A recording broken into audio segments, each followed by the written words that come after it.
वालेकुम अस्सलाम वरहमतुल्लाहि।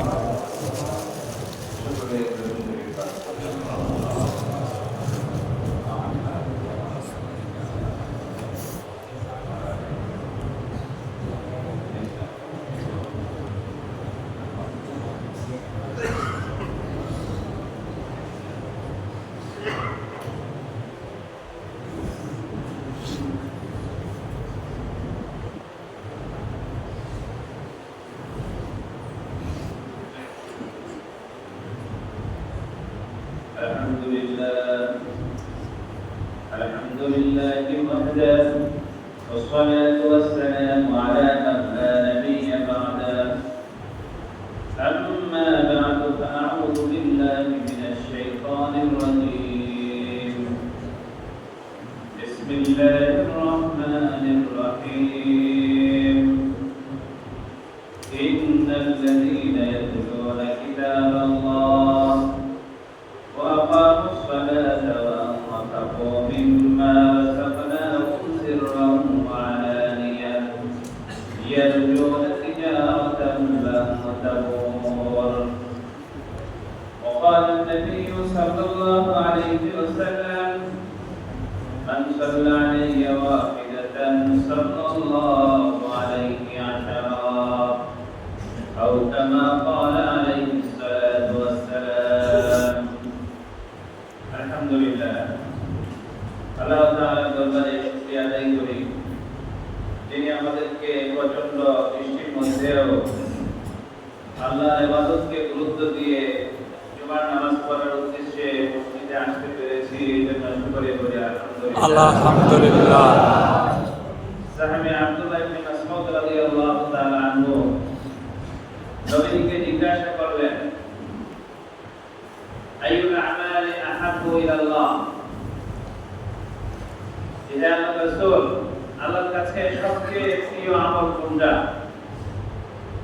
সবচেয়ে এমন আমল যে আমল আল্লাহ করতে বেশি ভালোবাসে। তখন রাসূল আকরাম সাল্লাল্লাহু আলাইহি ওয়াসাল্লাম তিনি এই হাদিসটি বর্ণনা করেছেন, কাসরাতুল ওয়াদা ইলাল মাসাজিদ হাররান কাররান, প্রচন্ড ঠান্ডার মধ্যেও অথবা প্রচন্ড গরমে কিংবা প্রচন্ড বৃষ্টিতেও যারা হেঁটে হেঁটে অথবা যেভাবেই হোক যারা মসজিদে নামাজ পড়তে আসে, এই নামাজ পড়তে আসাটা প্রচন্ড কষ্টের মধ্যে এই আমলটা আল্লাহর কাছে সবচেয়ে বেশি প্রিয়।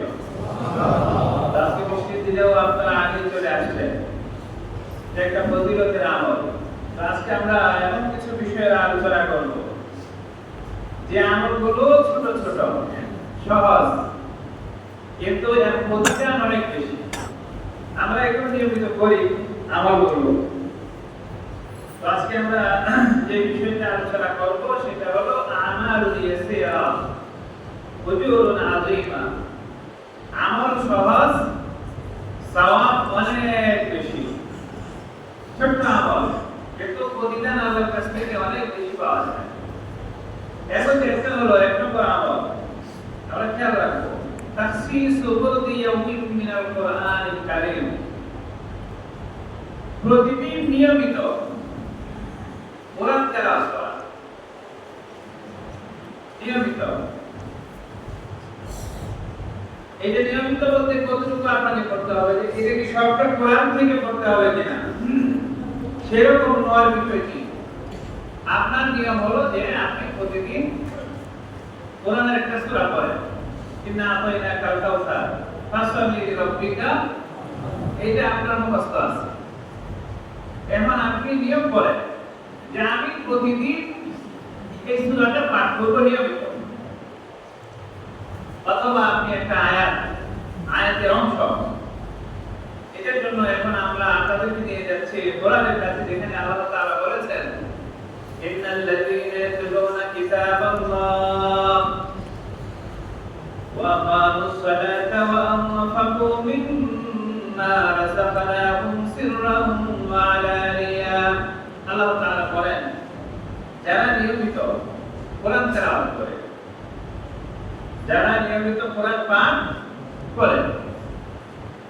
এই আয়াতের ব্যাখ্যায় মুফাসসিরিনে কিরামগণ বলেছেন, মিন আই শাইইন মিন আই ওয়াক্তিন মিন আই জুসইন মিন সূরাতিল কুরআন, যে একজন ব্যক্তি কোরআনের যে কোনো একটা আয়াত যে কোনো সময় অথবা যে কোনো একটা অংশ প্রতিদিন নিয়মিত তেলাওয়াত করে। নিয়মিত, যে আগে বললাম যে আপনি সূরা কাউসার মুখস্থ আছে, আপনি নিয়মিত এটা পড়বেন যে কোনো একটা সময়ে, দিনে অন্তত একবার অথবা রাতে একবার, মানে সারা 24 ঘন্টায় একবার নিয়মিত যেটা চলে।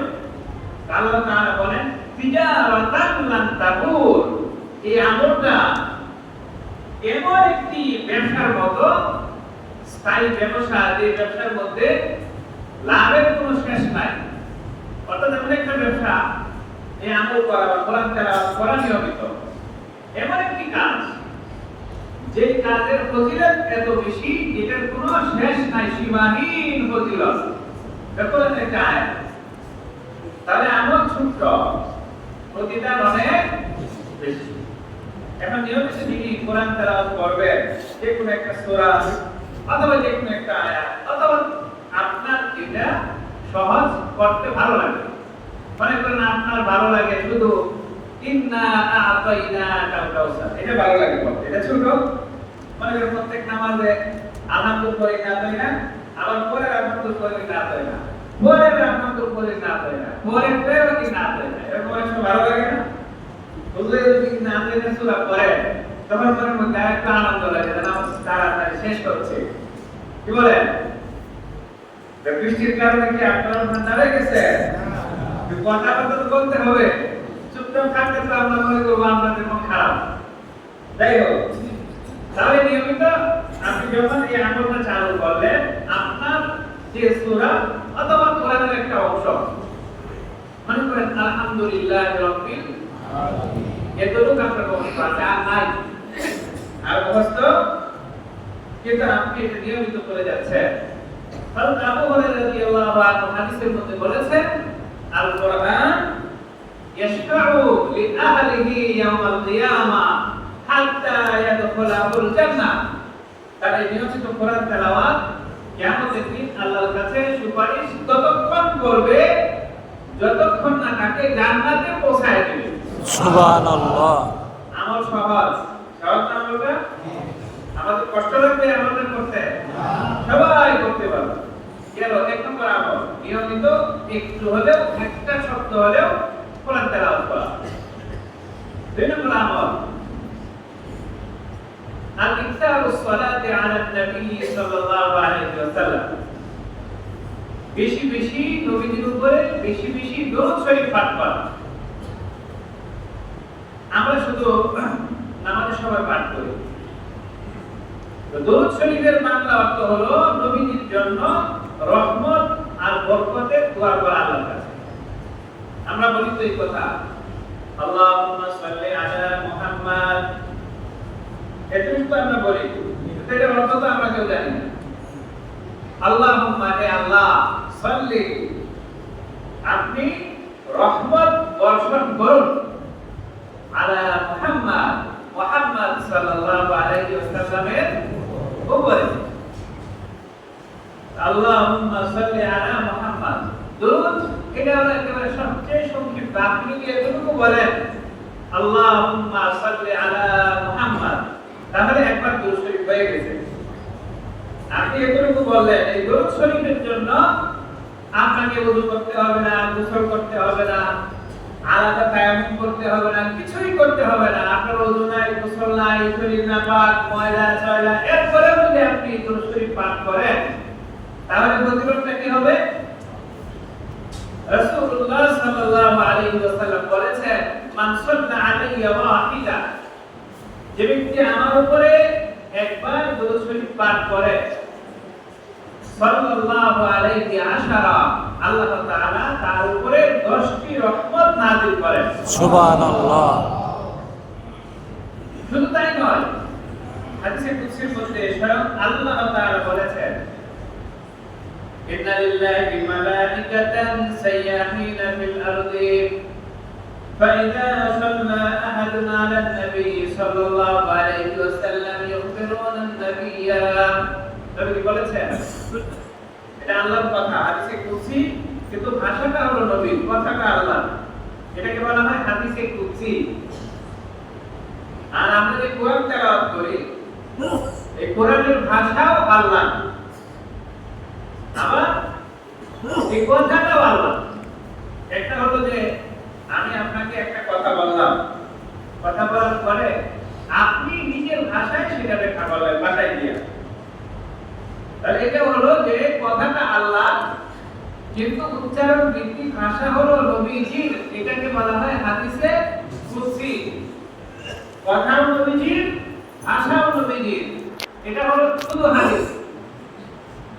আর কথা আল্লাহ, ভাষাও আল্লাহ। আল্লাহ নির্বাচন করেছে যে এই ভাষায় এইভাবেই বলতে হবে, এটার নাম হলো কোরআন। তাহলে হাদিসে কুদসি বলা হয় কথা আল্লাহ নবীজির ভাষায় ব্যাখ্যা করেছেন। নবীজি বলেছেন, ইন্না লিল্লাহি মালাইকাতান সাইয়াহিনা ফিল আরদি, আল্লাহ তাআলা এমন একদল ফেরেশতা রয়েছেন যারা সারা পৃথিবীর মধ্যে ঘুরে বেড়ান, সারা পৃথিবীর মধ্যে তাদের পদচারণা।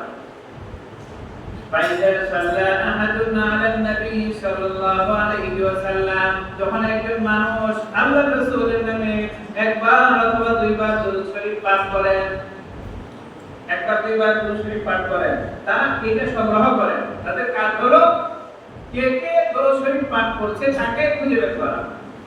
আপনি বলেছেন আল্লাহুম্মা সাল্লি আলা মুহাম্মাদ, এটা বলেছেন, সাথে সাথে এই ফেরেশতা একজন নাম, এবার হাজার হাজার হাজার হাজার ফেরেশতা সাথে সাথে ইখবিরুনা নবিয়্যা, তারা এটা নবীজির রওজা মুবারকে, যেখানে নবীজি এখনো জীবিত রয়েছেন, নবীজির কাছে গিয়ে বলেন, ইয়া রাসূলুল্লাহ ইন্না ফুলানা সাল্লা আলাইকা, ইয়া রাসূল অমুকের যখন দরুদ শরীফ পাঠ করেন তখন আপনার নাম, আপনার বাবার নাম, আপনি যেখান থেকে পাঠ করছেন সেই জায়গার নাম সহ নবীর সামনে উপস্থিত হয়ে সেই ফেরেশতা বলে যে অমুকের ছেলে অমুক, অমুকের ছেলে অমুক আপনার নামে দরুদ পাঠ করেছেন। তখন নবীও বলে সাল্লাল্লাহু আলাইহি ওয়া আলা আলিহি ওয়া ইয়াগফিরু লাহু, যে আল্লাহ তাআলা তার উপর রহমত নাযিল করুন, আল্লাহ তাআলা তার পরিবারের উপর রহমত নাযিল করুন, আল্লাহ তাকে মাফ করে দিন। বলেন সুবহানাল্লাহ। তাহলে দরুদ শরীফের জন্য কি ওযু করা লাগবে আপনারা বলেন তো? না। ওযু করা লাগবে? ছোট্ট সবচেয়ে ছোট্ট দরুদ শরীফ, আল্লাহুম্মা সাল্লি আলা মুহাম্মাদ, অবস্থার মধ্যে এতটুকু বললেই হবে। আর আপনাদেরকে নামাজের মধ্যে যেটা বলি এটা হলো সবচেয়ে উত্তম। এখানে আপনার সময় স্বল্পতা, আমি সংক্ষেপে বলবো। সংক্ষেপে আল্লাহুম্মা সাল্লি আলা মুহাম্মাদ এতটুকু বললে হয়ে যাবে। আপনি বলেও বলতে পারবেন, এটাও বলতে পারবেন, আমার অফিসে বসে বসেও মাঝে মাঝে আপনি তিলাওয়াত করতে পারবেন। সহজ। দরুদ শরীফের জন্য গোসল কিছুই লাগে না। তাহলে কয় নম্বর আমাদের কথা আমরা আলোচনা করেছি, এখন বলেন তো? 2 নম্বর। মস্ত রাখতে হবে তো, না যখন শুরু বললেন আমি গেলাম আর শেষ, তার তো করা যাবে। তাহলে 1 নম্বর হলো নিয়মিত কোরআন তেলাওয়াত করা, একটু হলেও, একটু আপনার যেটা সহজ কিন্তু নিয়মিত করবেন। 2 নম্বর আমল হলো দরুদ শরীফ পাঠ করা। আমরা আজকে নিয়ত করব যে প্রতিদিন অন্তত কমপক্ষে হলো 5 বার করব। আল্লাহুম্মা সাল্লি আলা মুহাম্মাদ, আল্লাহুম্মা সাল্লি আলা মুহাম্মাদ, 5 সেকেন্ড লাগবে, 10 সেকেন্ড লাগবে। কিন্তু আপনার এই আমলটা এমন ফজিলতপূর্ণ যে আপনার জন্য আল্লাহর পক্ষ থেকে ক্ষমার আদেশ হওয়া অতি জরুরি হয়ে যায়। যাই হোক, 3 নম্বর আমল তাকফিরু কুরবাতি আনিল মুমিন। একজন মুমিনের উপর থেকে বিপদগ্রস্ত মুমিন, যে বিপদগ্রস্ত মুমিনের খোঁজ খবর নেওয়া অথবা তাকে সহায়তা করা। আল্লাহর রাসূল সাল্লাল্লাহু আলাইহি ওয়াসাল্লামের সাহাবী হযরত আবু মুসা আশআরী রাদিয়াল্লাহু তাআলা হাদিস বর্ণনা করেছেন। নবীজি বলেছেন, মান নাফাসা কুরবাতাম মিন কুরাবিদ দুনিয়া আন মুমিন, যদি কোনো ব্যক্তি কোনো বিপদগ্রস্ত মুসলমানকে সহায়তা করে অথবা তার বিপদ থেকে তাকে উদ্ধার করার চেষ্টা করে অথবা তার খোঁজ খবর নেয়, নবী বলেন নাফাসাল্লাহু কুরবাতান আনহু মিন কুরাবি ইয়াউমিল কিয়ামা। এই তার খোঁজ খবর নেওয়ার কারণে, তার সহায়তার কারণে কিয়ামতের দিন আল্লাহ তাআলা তার সকল মুসিবতকে আল্লাহ দূর করে দেবেন। সুবহানাল্লাহ। আপনি খোঁজ খবর দিলেন যে আপনার ভাই অসুস্থ, অথবা একজন বিপদে পড়ে আপনার কাছে আসছে, তাকে একটু সহায়তা করে দিলেন। আমার কাছে একজন আসছে দোয়া চাওয়ার জন্য, এখন যদি আমি এই চিন্তা করি ইমাম সাহেব মানুষ, তার জন্য আগে দোয়া করছিলাম, ওই সময় টাকা দেয় না, এবার দোয়া করবো, তাহলে হবে? আমাদের কাছে তো আপনার দোয়াই চান আর কিছু চান, যে হুজুর 100 টাকা দেন রাখাবো, এটা তো আপনি বলেন না। এই জন্য যদি হুজুরের কাছে দেখো, আমি হুজুর না, যখনই আমরা হুজুরের কাছে বা কারোর কাছে দোয়া চাইলে আগে মুখে রাখা, এটা তো আসলে আমাদের ধর্মীয় দৃষ্টিকোণ থেকে এটা বিধান নয়। একজন আরেকজনের জন্য দোয়া করুন। একজন মানুষ বিপদে পড়লে তো হুজুরের কাছে আসছে, এখন এটা কত করানোর জন্য যদি আলাদা টাকা দেওয়া লাগে, তাহলে হুজুর হয়ে না। দোয়া করেও যদি হুজুরের টাকাই দিতে হয়, তাহলে কোনো লাভ আছে? দোয়া, বিপদগ্রস্ত মানুষের জন্য দোয়া করা, এটা তো একটা সৌভাগ্যের ব্যাপার। যাই হোক, এই জন্য আমরা টাকা দেবো না, টাকা কাউকে দেবো না। এমনি দিতে চাইলে একসময় হুজুরের টাকা হয়েছে, এটা আমাদের কথা না, যে কোনো জায়গায়। তাহলে বিপদগ্রস্ত মানুষের খোঁজ খবর রাখা, তাকে সহায়তা করলে আল্লাহ তাআলা কিয়ামতের দিন আপনার উপরে যত মুসিবত রয়েছে সব মুসিবত দূর করে দেবেন। সুবহানাল্লাহ। এখন আপনাদেরকে আমরা নিয়ে যাচ্ছি বিপদগ্রস্ত মানুষকে খোঁজ খবর রাখা একটা ছোট্ট উদাহরণ। হাররা, গ্রামের নাম হলো হাররা। এই গ্রামটা মদিনার মসজিদ থেকে প্রায় 6.5-7 কিলোমিটার দক্ষিণ দিকে, উত্তর দিকে। বহুত বার নাম শুনতেন তো?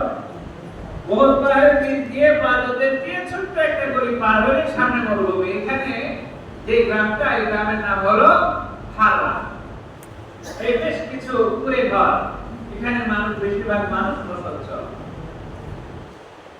এখন আমরা যে ঘটনা বর্ণনা করছি, আল্লামা ইমাদউদ্দিন ইবনে কাসির এবং আল্লামা শামসুদ্দিন যাহাবী রাহিমাহুল্লাহ তার বিখ্যাত কিতাব সিয়ারুল আ'লামিন ওয়ালা, এই কিতাবে 19 খণ্ডের মধ্যে 12 নম্বর খণ্ডে আলোচনা করেছেন যে নাম উমর ইবনে খাত্তাব, হযরত উমর ইবনে খাত্তাব রাদিয়াল্লাহু আনহু তিনি ঘুমাইলেন, শুইলেন, কিন্তু আমার খাজা তার ঘুম আসছে না, চিন্তা। সে নিজেকে বলছে, ইয়া উমর ইন্না আবাকা খাত্তাব قد قال لك انك لا ترعى الغنم। হে উমর, উমর নিজেকে প্রশ্ন করছেন, শুয়ে যে উমর, তুমি যখন ছোট ছিলে তখন তোমার বাবা তোমাকে বকরি লালন পালন করার জন্য মাঠে পাঠাইতো। তুমি এমন জায়গায় বকরি চড়াইতা যেখানে বকরির পেট ঘাসে পূর্ণ হতো না। তখন তোমার বাবা তোমাকে ধিক্কার দিতেন যে উমর, তুই একটা বকরি চড়াইতে পারিস না, তুই সংসার করবে কিভাবে, দুনিয়ার মধ্যে বেঁচে থাকবে কিভাবে? উমর নিজে বলতেছে এবং পরে বললেন যে আমার বাবা বলতেন যে আমি বকরি চড়াইতে পারি না, আমি খাবো কি করে? আজকে আল্লাহ আমাকে রাজত্ব দিয়েছেন, হে উমর, তুমি এখন বিছানায় শুয়ে আছো, তোমার এই ক্ষমতা চিরদিন থাকবে না, এই জন্য বিপদগ্রস্ত মানুষের খোঁজ খবর না।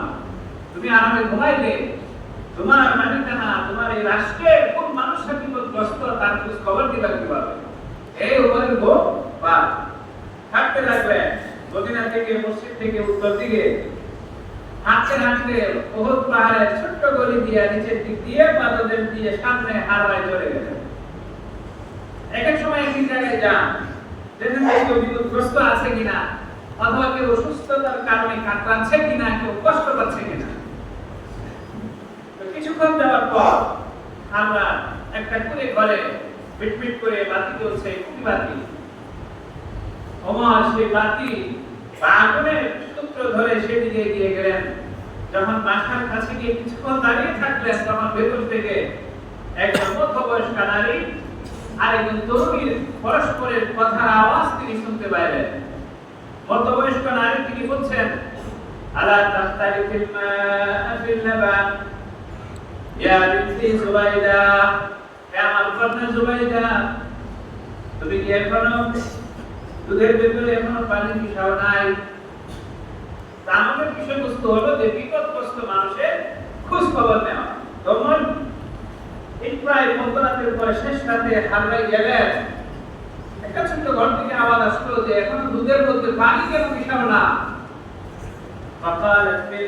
ফাকালাত শাবা, মেয়েটি বলে উঠলো।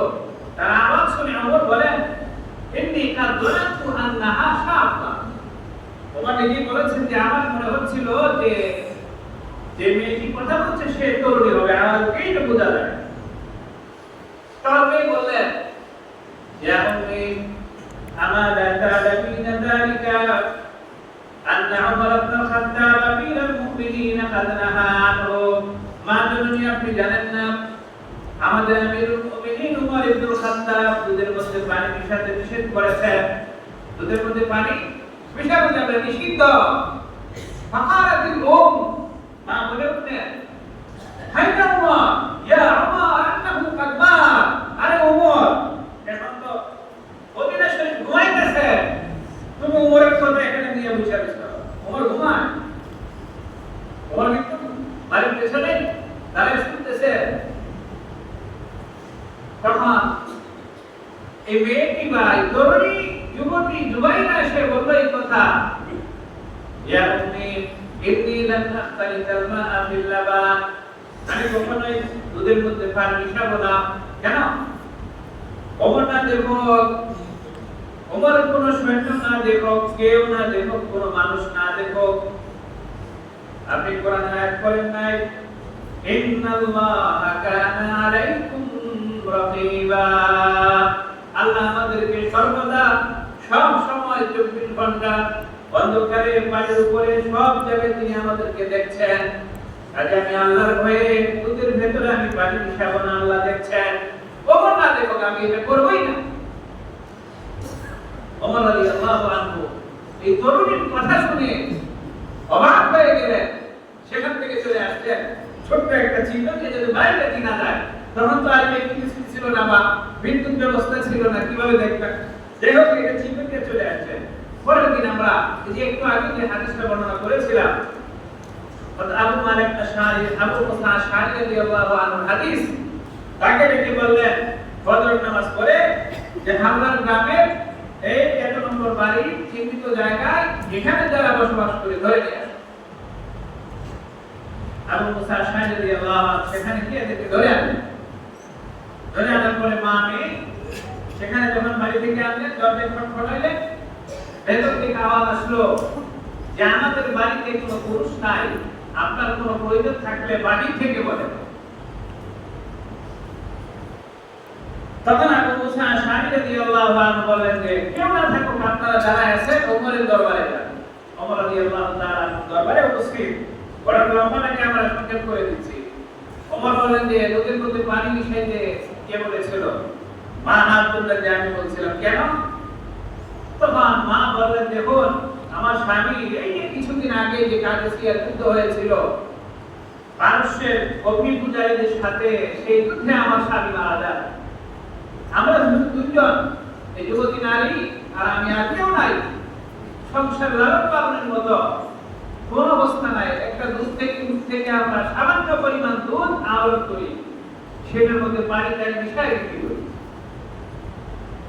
ওমর রাদিয়াল্লাহু আনহু তখন নিজেকে এত ধিক্কার দিলেন, ইয়া ওমর কাইফা তুজিবু আমাম আল্লাহি ইয়াওমাল কিয়ামা। ওমর, তোমার এই রাজত্বে একজন বিপদগ্রস্ত নারী, যার স্বামী জিহাদের ময়দানে শহীদ হয়েছে, তার স্ত্রী, শহীদের স্ত্রী, শহীদের সন্তান পর্যাপ্ত পরিমাণ খাবার পাচ্ছে না, তুমি আল্লাহর কাছে কি জবাব দিবা? ওমর রাদিয়াল্লাহু তাআলা আনহু এই কথা বলে এমন চিৎকার করতেছিলেন, হযরত আবু মুসা আশআরী রাদিয়াল্লাহু তাআলা আনহু বলেন, হাত্তা যানান্না আন্নাহু সায়ামুত। তার কান্না এত বেশি ছিল যে আমরা ধারণা করেছিলাম যে ওমর মনে হয় নিঃশ্বাস আটকে মরে যাবে। এজন্য বিপদগ্রস্ত মানুষের সহায়তা করা। আমি অফিসে চাকরি করি, আপনি অফিসে চাকরি করেন, কেউ ব্যবসা করেন, যে যেভাবেই আসি, একজন বিপদগ্রস্ত মানুষ আসলো তাকে সহায়তা করা। অফিসের কাজে আসছে, অন্যভাবে আসছে, তবে এখানে একটু কথা রয়েছে। অনেকে আর্থিক সহায়তার জন্য আসে, মসজিদের সামনে দাঁড়িয়ে থাকে, অথবা মসজিদ থেকে বের হয়েছে, তার সব ধরনের বিপদের কথা বলেছেন। এখন আমরা তো জানি না সে কি বিপদগ্রস্ত নাকি, কিন্তু মসজিদের সামনে যারা বিপদগ্রস্ত হওয়ার ভান করেন, এখন পর্যন্ত আমরা অনেকের তথ্য তার আমি সবকিছু আমরা নিয়েছি, বেশিরভাগ হলো তাদের একটা সাথে। এই জন্য এই সমস্ত জায়গা ছাড়া আপনার আত্মীয় স্বজন, চিনা জানা, পরিচিত, অথবা যে কেউ বিপদে পড়েছে, তার একটু খোঁজ খবর, অসুস্থ হয়ে গেছে,